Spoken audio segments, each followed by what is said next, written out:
Ya, assalamualaikum warahmatullahi wabarakatuh.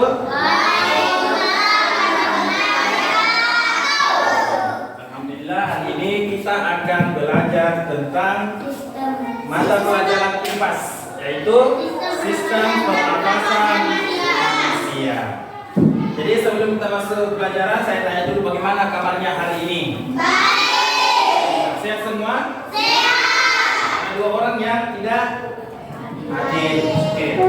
Dua orang yang tidak hadir ya. Dia lagi sakit. Tadi dapat informasi dari orang tuanya dia sakit. Jadi baik anak sekalian, pelajaran kita adalah sistem pernafasan manusia. Simak baik-baik. Apa yang akan terjadi jika kita menahan napas terlalu lama? Apa yang akan terjadi kira-kira? Meninggal? Bisa juga meninggal karena kita tidak bernapas. Pingsan, apalagi? Sesak napas. Apalagi yang laki-laki? Kira-kira kalau kita menahan napas terlalu lama, apa yang terjadi sama kita? Yang kedua, mengapa manusia harus bernapas setiap hari? Mengapa? Ya, kalau tidak bernapas, bisa-bisa kita mati, meninggal ya. Apalagi? Pingsan, Pak. Bisa juga pingsan, jadi harus bernapas setiap hari. Kemudian, apa yang terjadi jika pada tubuh seseorang kekurangan oksigen?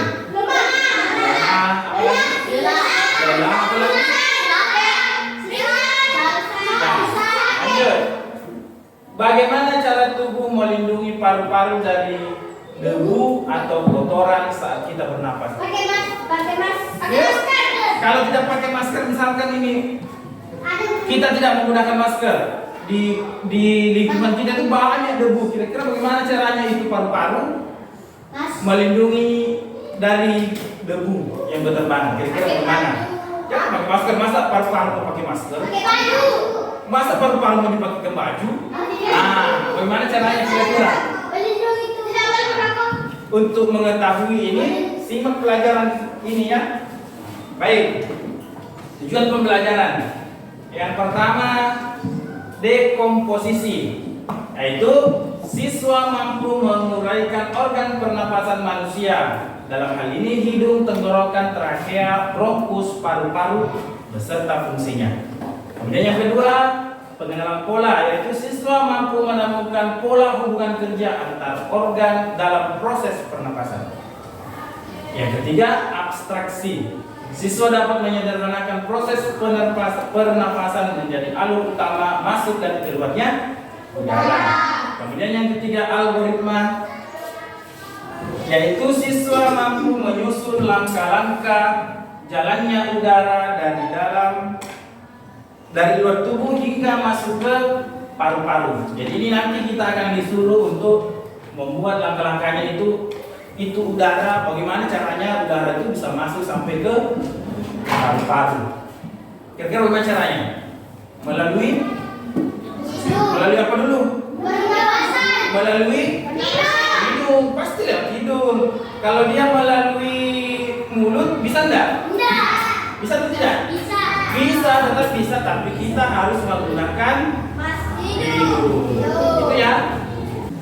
Ya, lanjut. Itu tujuan pembelajarannya, ada 4, 1, 2, 3, dan 4. Kemudian, ayo menarik napas dalam lalu menghembuskannya. Ayo coba, semua tarik napas, hembuskan. Bagaimana rasanya? Dan sekali lagi, tarik napas, hembuskan.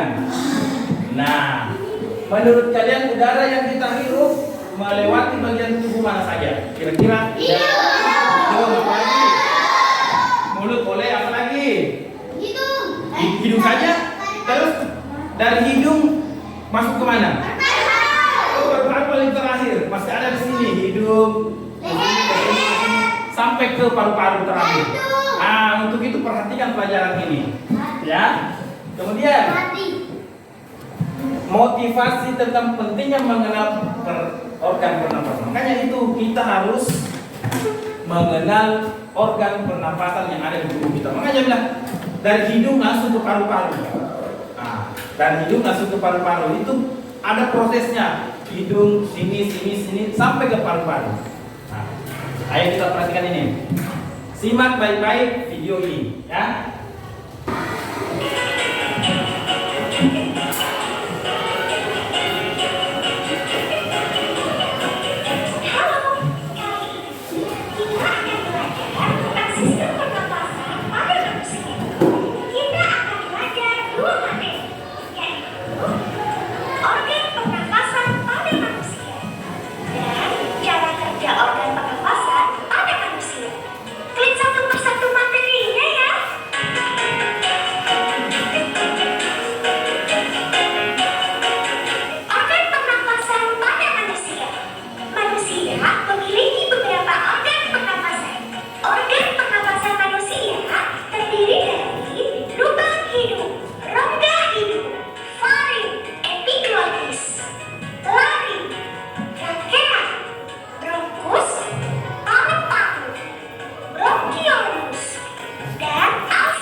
Kita sudah melihat tadi video tentang pembelajaran organ pernapasan manusia. Itu sangat banyak kan?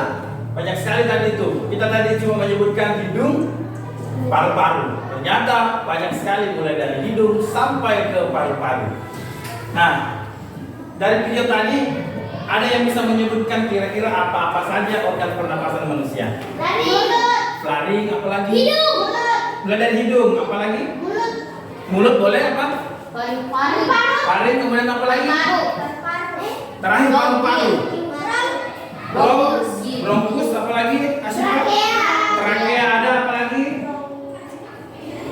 Banyak sekali. Laring ya, termasuk laring. Nah ini dia. Tapi kita hanya mempersingkat saja, yaitu hidung, tenggorokan, tenggorokan ke trakea, trakea ke bronkus, bronkus ke paru. Jadi ini yang dilalui udara, mulai dari hidung sampai ke paru-paru. Kemudian kita mempersempit ini dari hidung, tenggorokan, trakea, bronkus, dan paru-paru. Kemudian fungsi organ pernapasan manusia. Satu, silakan Askia baca. Satu, sebagai Masih keras. dan keluar udara. Dua, Menyaring debu kotoran dengan rambut hidung. tiga. Menghangatkan dan melembabkan udara sebelum masuk ke Nah, ini paru-paru. fungsi hidung. Sebagai jalannya masuk dan keluarnya udara. Lewat hidung ya, bisa juga lewat mulut. Kemudian menyaring debu kotoran dengan rambut hidung. Itu tadi bukan pakai masker. Itu tadi paru-paru tidak pakai masker. Nah, ada bulu hidung tak? Ada bulu hidung itu yang menyaring debu sehingga dia tidak terus masuk ke paru-paru. Kemudian menghangatkan dan melembabkan udara sebelum masuk ke paru-paru. Dua, tenggorokan. Ya, Almira baca. Satu, menyalurkan udara dari hidung ke trachea. Dua, pada nafas terdapat pita suatu yang membesar bunyi. Tiga, dilengkapi epiglotis batu agar makanan tidak masuk ke saluran Nah, pernapasan. itu tenggorokan. Jadi hidung dulu, kemudian masuk ke tenggorokan. Fungsinya tenggorokan itu menyalurkan udara dari hidung ke trakea. Kemudian pada laring terdapat pita suara untuk menghasilkan bunyi. Ini kita bersuara ini termasuk bunyi yang dihasilkan. Nah, kemudian dilengkapi epiglotis atau katup agar makanan tidak masuk ke saluran pernapasan. Kalau makanan masuk ke saluran pernapasan itu pernapasan akan terganggu. Yang ketiga, trakea. Fikri. Satu, saluran utama udara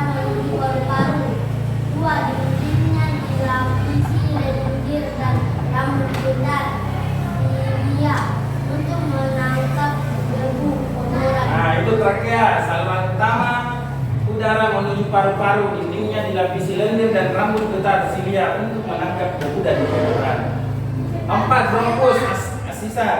1. Cabang dari trakea yang mengisi paru-paru dan kiri.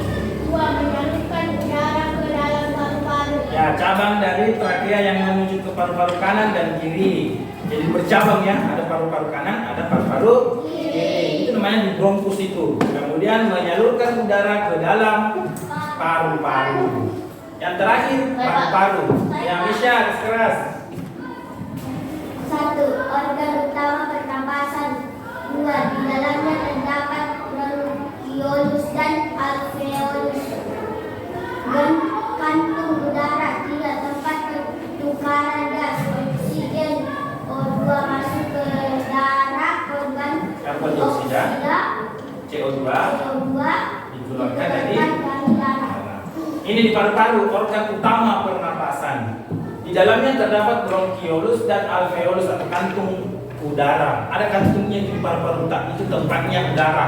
Kemudian tempat pertukaran gas antara oksigen dan karbon dioksida atau O2 dan CO2. Yang kita hisap itu apa namanya? Oksigen atau O2. Yang kita keluarkan apa namanya?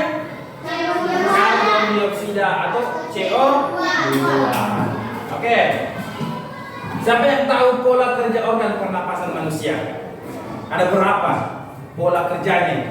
Mulai dari hidung tadi. Ini dia.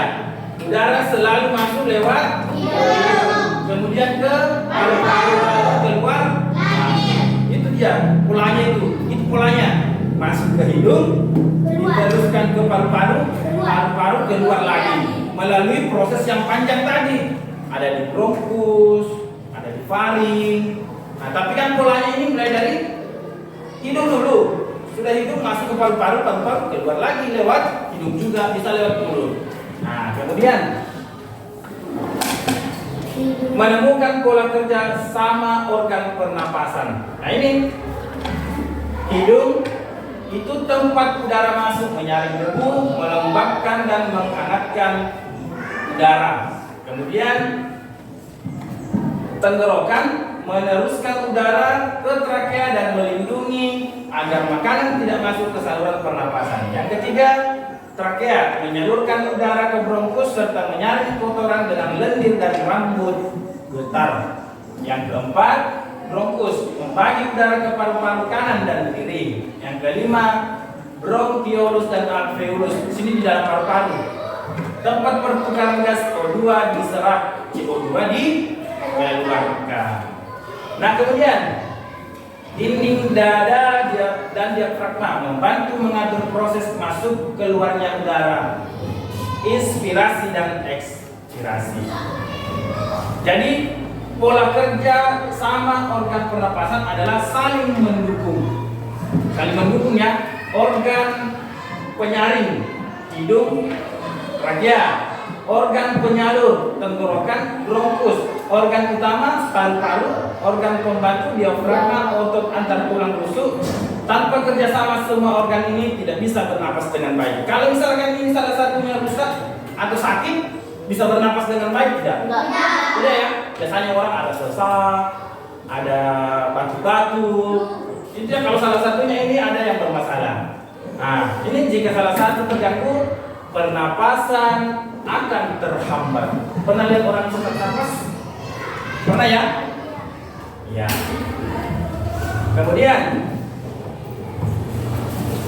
dari banyak detail organ, hidung, tenggorokan, trakea, bronkus, dan paru-paru sederhanakan menjadi dua proses utama. Dan ini, dari banyaknya ini, kira-kira mau dijadikan sederhana ini menjadi dua prosesnya. Apa saja kira-kira ini? Hidung ke paru-paru. Coba kita lihat. Masuknya oksigen dan keluarnya karbon dioksida. Itu dari hidung ke paru-paru, paru-paru ke keluar lagi. Itu ya dari masuknya oksigen dan keluarnya karbon dioksida. Itu proses utamanya. Dua itu. Kita hisap napas, tak? Kemudian keluar. Nah, itu saja. Masuk O2, keluar. Keluar apa yang keluar? CO2. Baik, kita akan menuliskan alur pernapasan sederhana di papan. Ini dia, hirup udara. Ini, hirup udara, kemudian oksigen. Apa yang dihirup? Oksigen. Oksigen ke paru-paru dikeluarkan CO2. Itu saja. Menghirup udara, yang dihirup oksigen masuk ke paru-paru mengeluarkan, yang dikeluarkan adalah CO2. CO2 ya. Apa itu CO2? Karbon dioksida. Membuat bagan jalannya udara. Ayo, semua ambil bukunya, kita buat bagan. Bagaimana jalannya udara? Ayo silakan kerja. Silakan. Askia silakan. Membuat bagan ini judulnya. Membuat bagan jalannya udara. Boleh ya? Apa itu bagan, Pak? Begini. Nah, ini dia. Begini caranya, harus kita bikin udara ke hidung, hidung ke tenggorokan, tenggorokan ke trakea, trakea ke bronkus, bronkus ke paru-paru. Silakan dikerja. Ayo, ya. Buat bagan, silakan bikin bagan.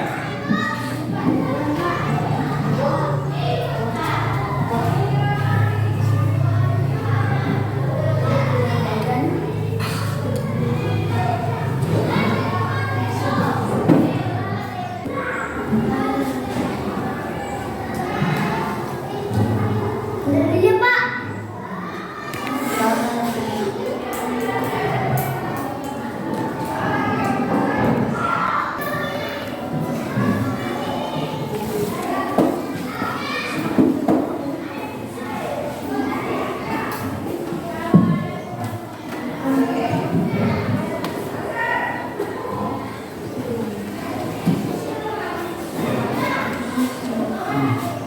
Dari ke bawah, Pak.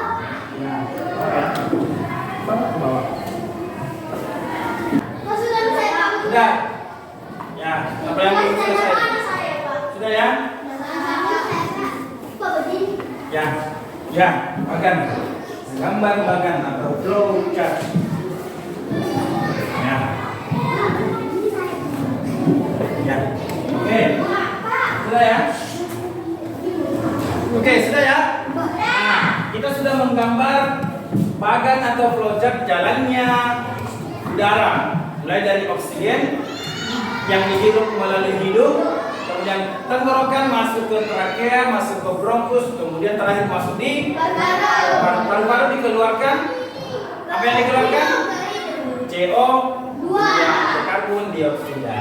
Nah, baik anak-anak sekalian, organ utama ada dalam sistem pernapasan manusia adalah paru-paru.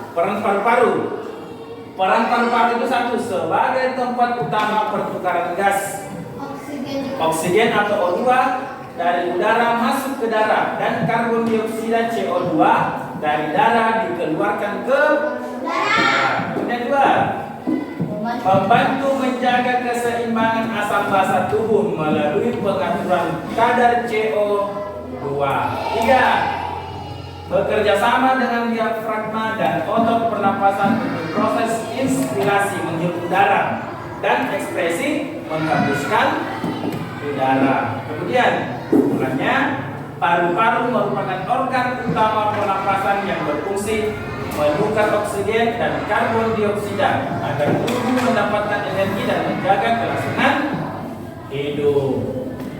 Apa yang terjadi jika kita bernapas lewat mulut secara terus-menerus?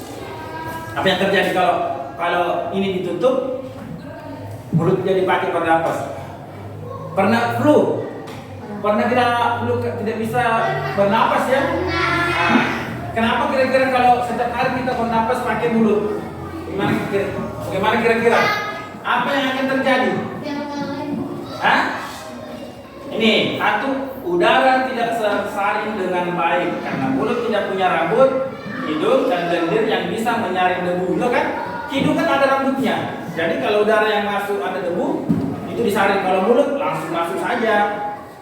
Ya, kemudian udara tidak lembab dan hangat sehingga bisa membuat tenggorokan kering dan mudah iritasi. Ya, sakit leher tahu? Ya, sakit. Selanjutnya, resiko infeksi meningkat seperti radang tenggorokan atau flu karena kuman lebih mudah masuk. Itu kalau kita bernapas pakai mulut. Makanya bernapasnya pakai mulut sekali saja bisa menyebabkan bau mulut. Siapa yang bau mulutnya? Nah, sering bernapas menggunakan mulut. Nah, mengganggu kesehatan gigi dan gusi karena berkurangnya air liur yang melindungi mulut. Jadi bernapas lewat mulut secara terus-menerus tidak sehat karena tubuh kehilangan fungsi perlindungan alami yang ada di hidung. Ya. Tidak ada yang mau bertanya tentang apa itu sistem pernapasan manusia? Tidak ada. Nah, kalau tidak ada, kita akhiri pertemuan kita hari ini. Ya, terima kasih. Assalamualaikum warahmatullahi wabarakatuh.